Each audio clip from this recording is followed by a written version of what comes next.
할렐루야. 예, 늘 우리를 통하여 영광 받기를 기뻐하시는 하나님을 향하여 할렐루야 찬양대에서 귀한 찬양 올렸습니다. 우리 주님께서 영광 중에 받아주신 줄로 믿습니다. 찬양의 가사처럼 우리 모두가 매일매일 삶 속에 하나님 앞에 기쁨 드리고 하나님께 영광 돌리는 우리의 삶이 되어서 주님으로 인하여 더없이 하나님의 나라의 기쁨을 충만히 누리며 살아가는 우리 모두가 되기를 주의 이름으로 축원합니다. 이 시간 우리 주님의 이름으로 서로 복음을 나눕시다. 주님의 기쁨이 됩시다. 주님의 기쁨이 됩시다. 아멘. 예, 꽃샘 추위가 아직 완전히 가시지는 않았지만 그래도 이미 봄이 왔습니다. 어제가 마침 입춘이다 그러더라고요. 봄이 되면은 또 제 마음속에 떠오르는 시 한 편이 있는데 그것은 이혜인 시인이 쓴 봄과 같은 사람이라는 제목의 한 편의 시가 있습니다. 이 시 내용은 이렇습니다. 봄과 같은 사람이란 어떤 사람일까 생각해 본다. 그는 아마도 늘 희망하는 사람, 기뻐하는 사람, 따뜻한 사람, 친절한 사람, 명랑한 사람, 온유한 사람, 생명을 소중히 여기는 사람, 고마워할 줄 아는 사람, 창조적인 사람, 긍정적인 사람일 게다.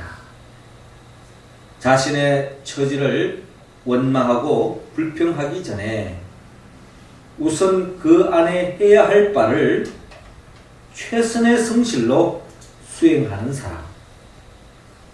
어려움 속에서도 희망과 용기를 새롭히며 나아가는 사람이다. 라고 시인 이혜인 씨는 그렇게 있습니다. 이 시를 보면 이 봄날에 우리 모두도 봄과 같은 사람이 되었으면 좋겠다. 이 세상의 모든 사람들 이런 사람들로 충만되어 있다면 아마 이 세상은 덧없는 살기 좋은 세상, 하나님의 나라가 펼쳐질 것이다 하는 생각을 가지고 봅니다.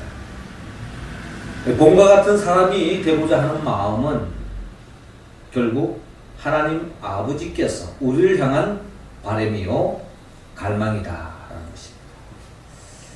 그 갈망을 충족시켰던 유일한 분이 있다면 그분은 바로 우리 모두가 잘 아는 성경의 예수 그리스도. 그분은 바로 봄날과 같은 사람이었다. 하나님의 나라의 봄날. 그래서 하나님의 나라를 꽃피우게 하고 하나님의 나라의 열매를 맺게 한 예수 그리스도를 우리는 생각하지 않을 수 없습니다. 주님은 우리 모두가 예수님과 같이 봄과 같은 사람이 되기를 원하는데 어떻게 하면 우리가 봄과 같은 사람이 될 수 있을까요? 오늘 성경 본문 25절을 중심으로 자기 생명을 미워하라 라고 주님이 먼저 우리에게 말씀하고 있습니다. 25절 말씀 우리 같이 한번 읽어볼까요? 시작. 자기 생명을 사랑하는 자는 잃어버릴 것이요 이 세상에서 자기의 생명을 미워하는 자는 영생하도록 보존하리라. 아멘.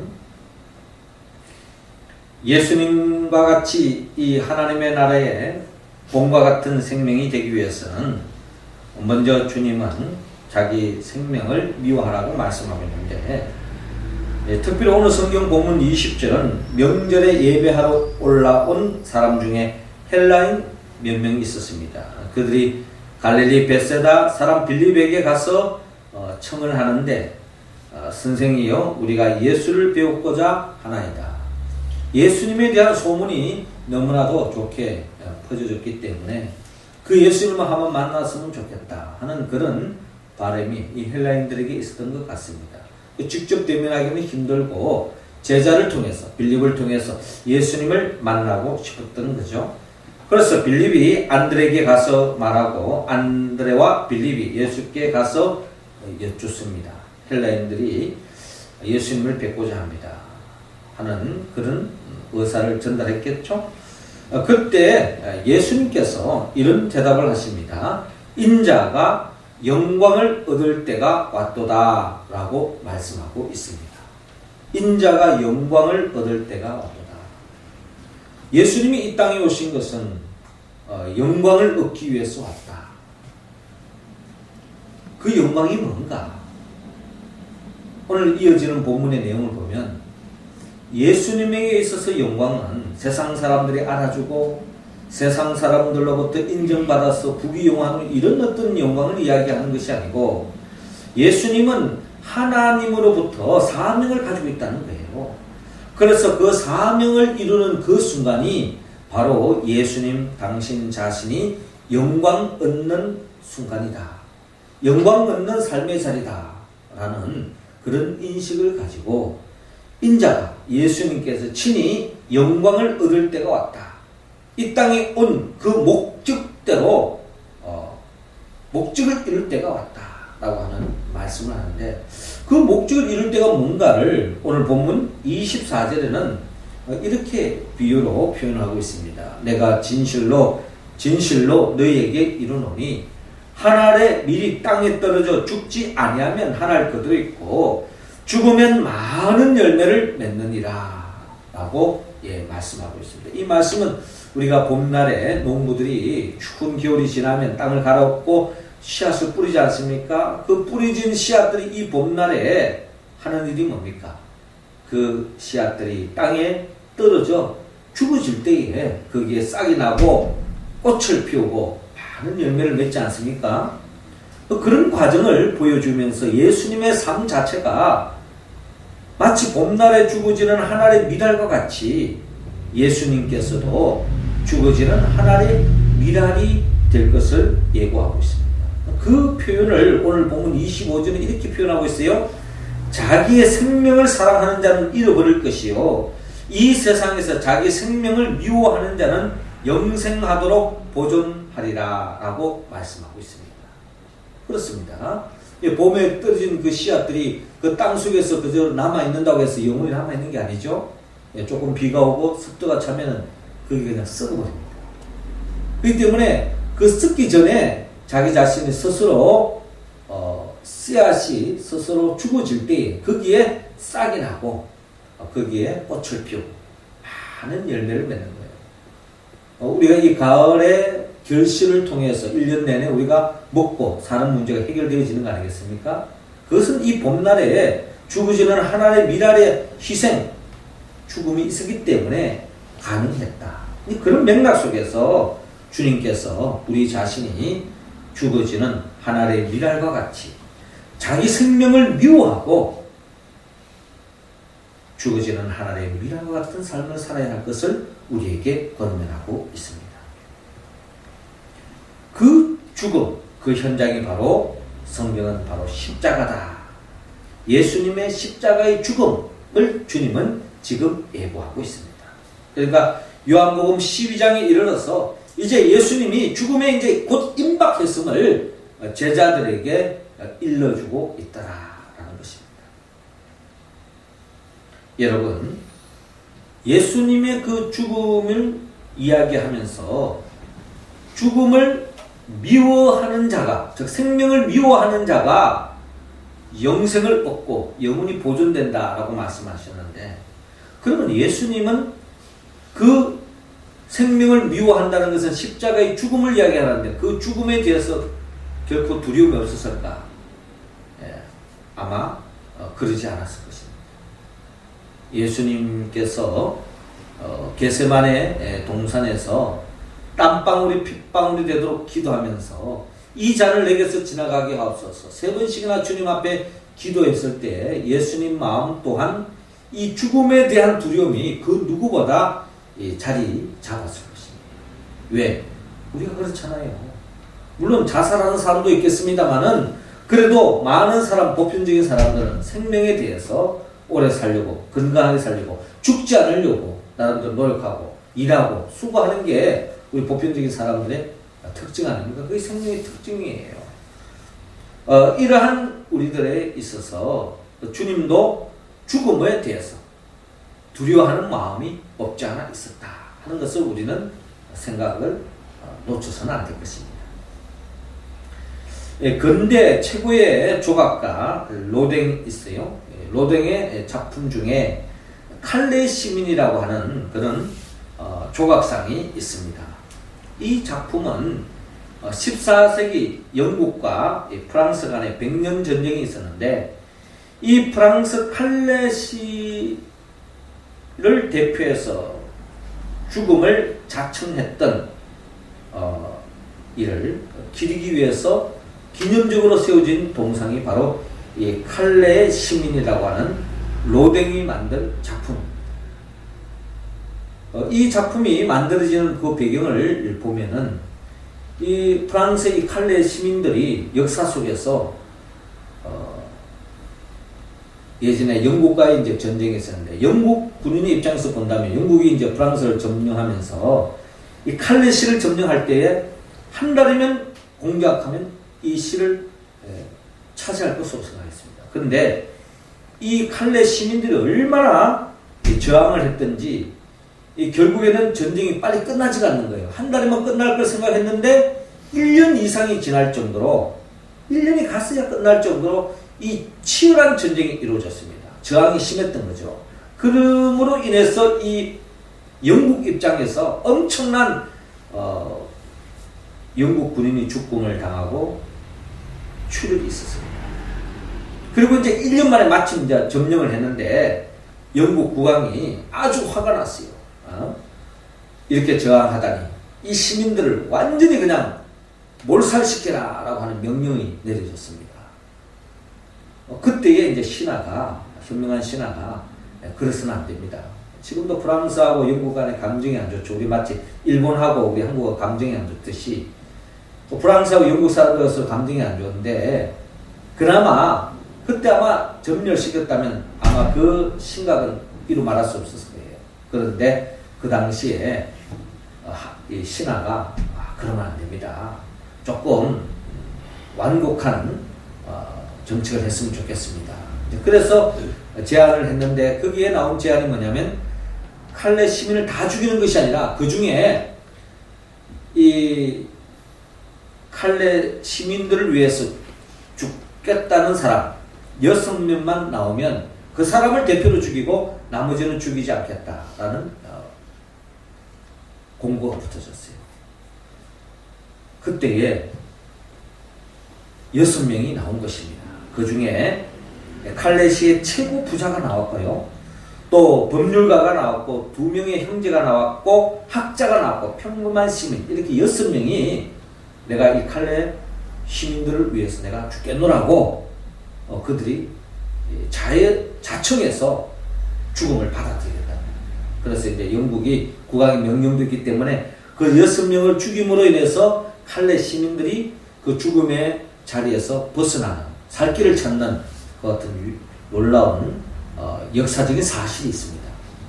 자, 그래서 이제 훗날 이 칼레 시민들이 그날의 그 희생된 6명의 영웅 이들을 기리기 위해서 이 칼레시에서 로댕에게 이 6명을 기리는 동상을 만들어라 라고 하는 주문이 있었어요. 그래서 로댕이 약 10년간에 걸쳐서 이 작품을 만들게 되어졌습니다. 만들어서 이제 시민들에게 발표하기 전에 관계자들이 그럼 작품 미리 한번 좀 보자. 어떻게 만들었느냐 하고 이제 관계자들이 이제 찾아와서 그 개봉하기 전에 작품을 봤습니다. 그런데 이 관계자들이 자기들 기대했던 거와 완전히 다른 거, 실망이 엄청났습니다. 그래서 이거를 칼레시에다가 시민들에게 볼 수 없다. 철거하라 그랬어요. 왜 철거하느냐? 이 동상에 나와 있는 이 얼굴들을 보니까 이 칼레 시민들은 어떤 생각을 가졌냐 하면은 그 당시에 그 시민들을 다 죽이기 위해서 희생했던 이 사람들의 말로 역사적인 영웅인데 칼레시를 대표하는 영웅들인데 이들은 그 죽음 앞에 의연하게 당당하게 그냥 강건한 모습으로 딱 영웅적인 모습으로 설 것으로 그렇게 작품을 만들어줄 줄 알았는데 웬걸 한 사람 한 사람이 다 두려움에 떨고 있는, 막 그냥 죽음을 면하고 싶은, 죽음에 대한 공포, 이런 것들이 그냥 역력시 드러나는 거예요. 이런 사람이 영웅이 될 수 없다. 이런 사람들을 만들어 봐야 결국 우리 칼레 시민을 결국 더 정서적인 위신만 더 깎인다. 철거하자. 그때에 로댕이 이런 말을 했습니다. 이 사람들이 위대한 것은 죽음을 초월하는 사람이어서가 아니라 우리처럼 죽음이 너무나 두려웠지만 나라를 위해서, 이 칼레 시민들을 위해서 기꺼이 그 죽음에 대한 두려움이 있지만 그것을 자원했기 때문에 이들이 위대하다라고 하는 로댕의 말이 있었습니다. 그거 보니 참 그럴듯하거든요. 그래서 철거하지 않고 지금도 프랑스에 가면 이 작품이 아주 훌륭한 작품으로 자리매김을 하게 되었다는 것입니다. 그렇습니다. 예수님께서 우리에게 자기 생명을 미워하라 하는 이런 말씀은 결국 주님께서도 이 죽음에 대해서 두려움이 없었던 분이 아니라는 것을 우리는 잘 알아야 합니다. 겟세마네 동산에서 땀방울이 핏방울이 되도록 죽음을 멸리하고 싶었어요. 죽음의 이 잔, 주의 이 잔을 내게서 지나가게 하옵소서 라고 간곡하게 기도할 정도로 예수님도 가능하면 제자들과 함께, 가족들과 함께 오래오래 살면서 이 땅에서 함께 영광 돌리고 한 나라를 세우면서 살고 싶은 마음이 주님에게도 없지 않아 있었다. 그리고 인간의 몸으로 갈 때 누구나 보편적인 모든 사람들이 죽음에 대한 두려움이 있었잖아요. 그럼에도 불구하고 주님의 기도는 여기에 멈추지 않습니다. 나의 원대로 마옵시고 아버지의 원대로 하옵소서 하는 하나님의 뜻을 붙잡고 결국 죽어지는 하나님의 미랄이 되었다. 그 죽어지는 하나님의 미랄, 그 십자가의 그 현실은 고통이요 아픔입니다. 이사야 53장 5절에 그가 찔림은 우리의 흠을 임함이요 그가 상함은 우리의 죄악을 인합니다. 그가 징계를 받음으로 우리가 평화를 누리고 그가 채찍에 맞음으로 우리가 나음을 입었도다 라고 이사야 선지자는 이미 예고한 바가 있죠. 죽어지는 하나님의 미랄이 된다는 것, 십자가를 진다는 것은 그건 감상적인 이야기가 아니에요. 거기에는 찔림이 있었습니다. 거기에는 상함이 있었습니다. 피를 철철 흘고 물과 피를 십자가에 다 쏟아냈잖아요. 징계를 받았고 채찍을 받았습니다. 무엇을 위하여? 우리에게 평화를 주고 나음을 주기 위해서 주님은 그 어떠한 희생을 다 감수했다. 그런 맥락 속에서 주님은 우리 모두가 그와 같은 자기 생명을 미워하면서까지 주님의 뜻을 따라가기를 주님은 원하고 있습니다. 이런 이야기는 사실 우리 현실과 십자가를 친히 접보지 않고는 이걸 실감되지 않아요. 그러나 우리가 현실 속에서 우리가 또 하나의 쉽게 전달될 수 있는 이야기는 저는 요한복음 6장에 보면은 보리떡 5개 물고기 2마리 5,000명을 먹인 이 사건은 이 사복음서에 다 기록되어져 있습니다. 근데 이 기록에 보면은 5,000명 이상의 많은 사람들이 예수님을 통하여 하나님 말씀을 들었지만 배가 고팠어요. 해는 지고 그때에 어린 한 소년이 자신의 흙이진 배를 채울 수 있는 보리떡 5개 물고기 2마리를 주님을 사랑하는 마음으로 내어놓았습니다.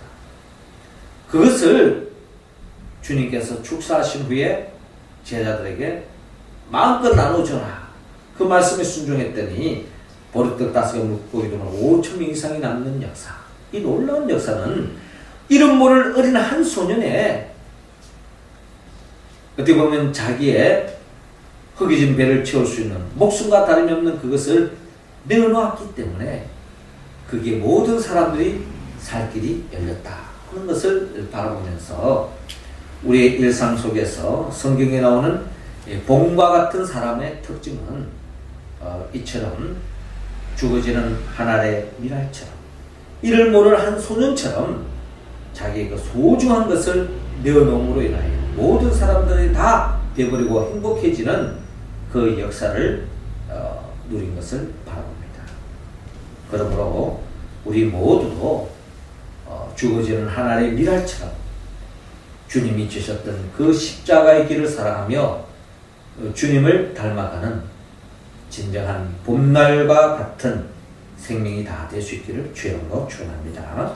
이어서 두 번째로 봄과 같은 사람이 되기 위해서는 오늘 본문 27절을 중심으로 자기 생각을 거절하라고 말씀합니다. 27절 말씀 우리 할렐루야 찬양대원들 읽어주시기 바랍니다. 시작. 지금 내 마음이 괴로우니 무슨 말을 하리요. 아버지여 나를 구원하여 이때를 면하게 하여 주옵소서.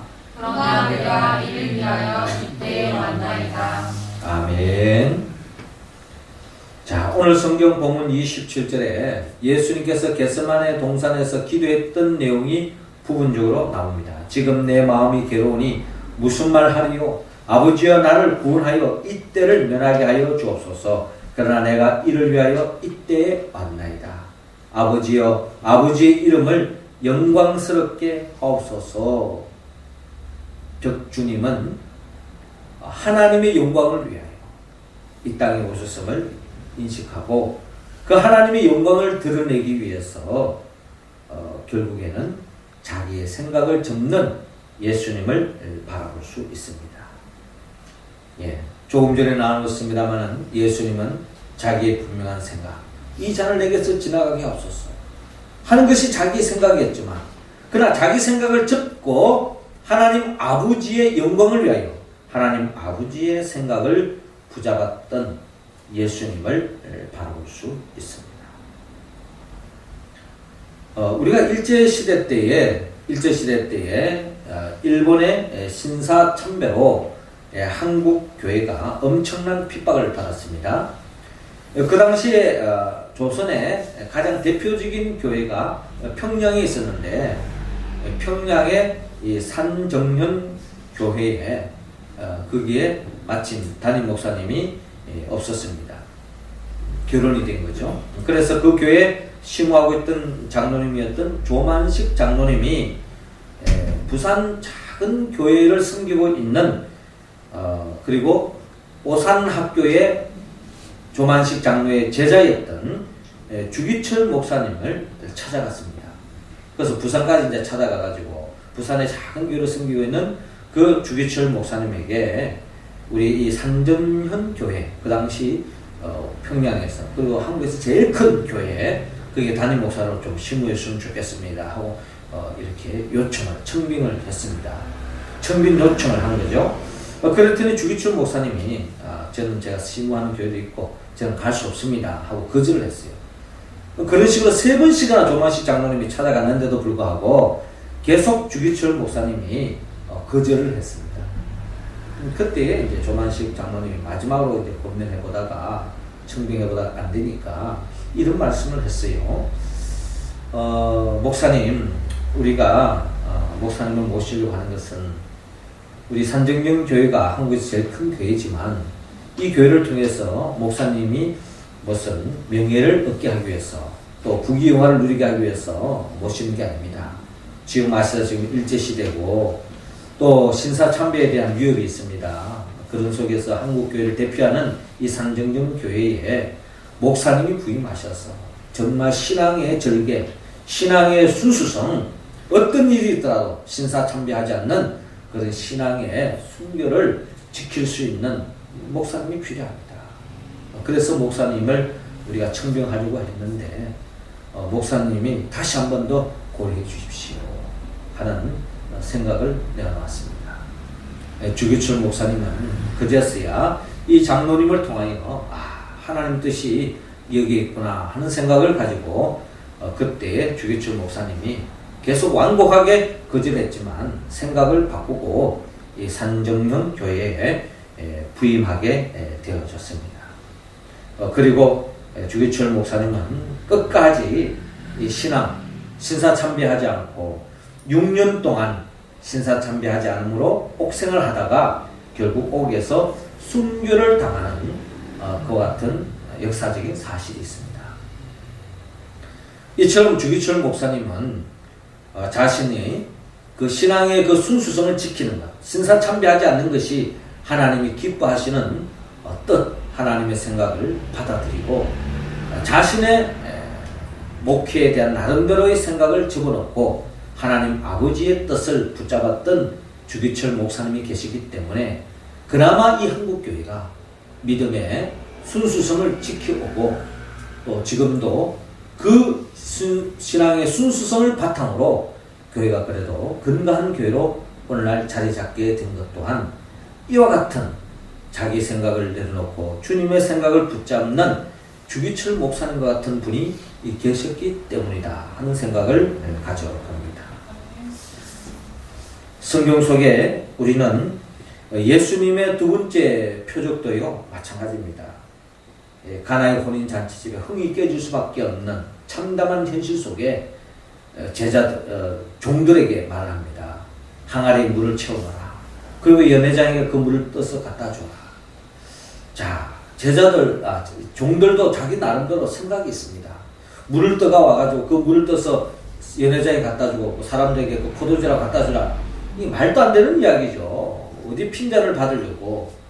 그러나 주님의 말씀에 주님의 생각을 그대로 받아들이고 순종했습니다. 그 결과가 어떻게 됐습니까? 가나의 혼인잔치집에 물이 포도주로 변화되어지는 놀라운 역사가 일어났습니다. 이 종들이 포도주 맛을 보고 확인하고 갖다 준 게 아니에요.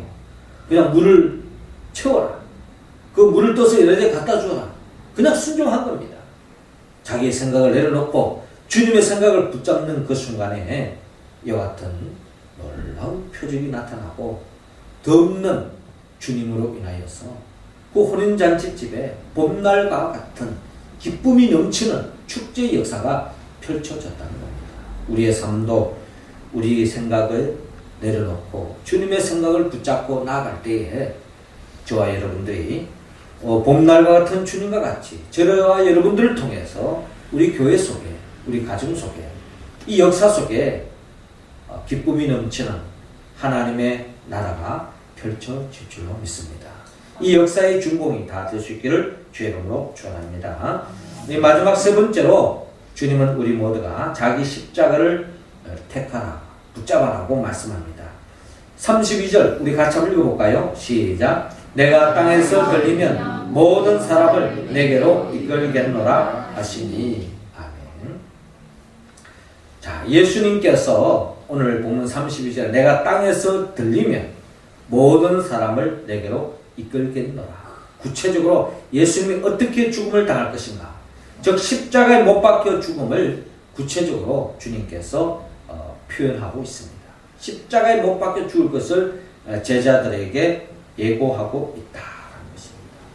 그리고 이 죽음을 통해서 많은 사람들이 어둠의 권세에서 벗어나고 영원한 생명을 얻게 되어지는 놀라운 역사가 일어날 것을 주님은 이미 알고 계셨다는 것입니다.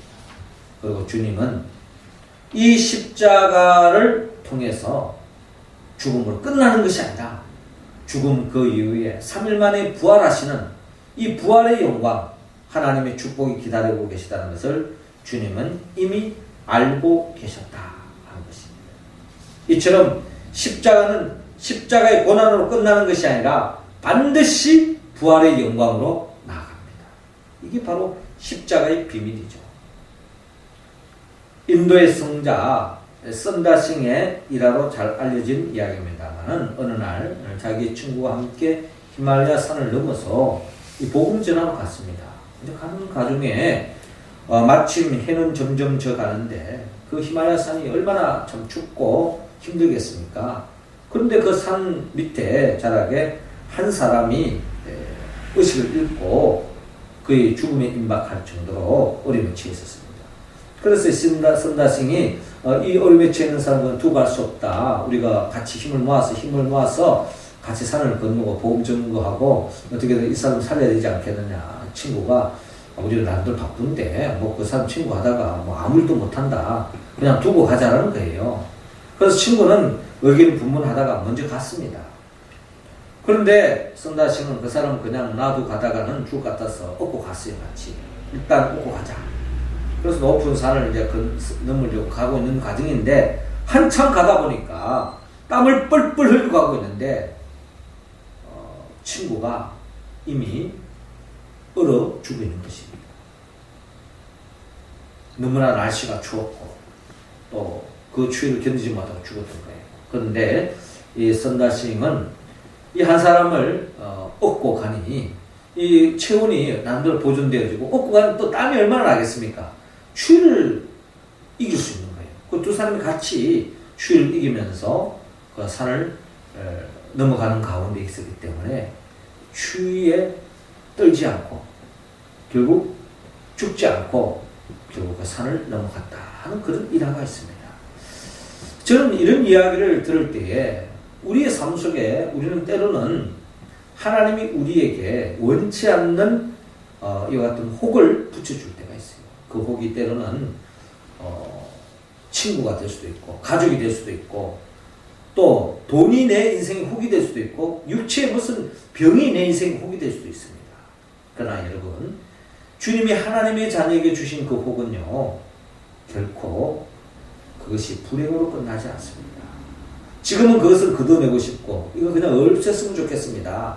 그냥 피하고 싶습니다. 도망가고 싶습니다. 라는 생각을 가질지는 모르지만 가까운 훗날에 그 혹을 통해서 그 장애물을 통해서 결국은 이 선다싱이 그 쓰러져 있는 그 사람을 통해서 자기 몸의 체온을 보존하고 그 추위에 죽지 않고 살아남았던 것처럼 여러분들의 삶 속에 지고 있는 각자 지어야 할 자기 십자가를 즐거운 마음으로 지고 나아갈 때에 지금은 다 헤아릴 수 없지만 가까운 훗날에 그것으로 인하여 우리가 상상할 수 없는 하나님의 축복을 경험할 줄로 여러분 믿으시기 바랍니다.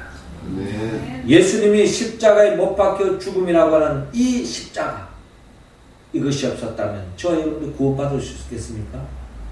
그것이 없었다면 주님은 부활의 영광에 참여하지 못했을 것입니다. 그러나 주님이 주신 그 십자가를 즐거운 마음으로 감당해 나갔을 때 인간적인 생각을 뛰어넘는 놀라운 하나님의 축복이 있었던 것처럼 여러분들의 가정 속에 직장 속에 이 현실 속에 역사 속에 여러 가지 장애물이 있고 정말 피하고 싶고 걷어내고 싶고 없었으면 거부하고 싶은 그것이라 할지라도 주님이 안에서 그것을 감수하며 나갈 때에 그 장애물이 여러분들이 상상을 할 수 없는 하나님의 엄청난 축복을 예비하고 계시다는 것을 믿고 자기 십자가를 지고 주님과 같이 그 십자가의 길을 걸어갈 수 있는 우리 모두가 될 수 있기를 주의 이름으로 축원합니다. 네. 사랑하는 성도 여러분, 하나님은 우리 모두가 예수님같이 봄과 같은 인생을 살기를 원합니다. 그러기 위해서는 자기 생명을 미워하고 자기 생각을 거절하고 자기 십자가를 택하라고 말씀합니다. 이 말씀에 우리가 온전히 응답할 수 있는 길은 성령의 도움을 받아야 합니다. 나를 위하여 십자가에 못 박혀 죽으시고 부활하신 그 예수 그리스도의 영 보혜사 성령의 도움을 받을 때야만이 우리는 이 말씀에 온전히 응답할 수 있습니다. 우리 모두가 성령 충만함으로 자기 생명을 미워하고 자기 생각을 내려놓고 자기 십자가를 지고 주님과 같이 그 믿음의 길을 걸어갔어. 진정 하나님께 영광 돌리고 봄날과 같은 인생으로 저와 여러분들을 통하여 이 교회 속에 가정 속에 이 역사 속에 하나님 나라를 꽃피우며 열매 맺는 우리 모두가 되기를 주의 이름으로 축원합니다. 기도드리겠습니다. 하늘에 계신 우리 아버지, 이 시간 하늘문을 활짝 여시사 우리 각자 한 사람 한 사람에게 성령의 충만함을 더하여 주시옵소서. 그 성령의 충만함으로 오늘의 말씀을 응답하여 하나님께 영광 돌리고 죽어지는 하나님의 미랄이 되어 우리의 삶을 통하여 30배, 60배, 100배, 만배의 결실을 맺을 수 있도록 인도하소서. 예수님의 이름으로 기도드립니다. 아멘.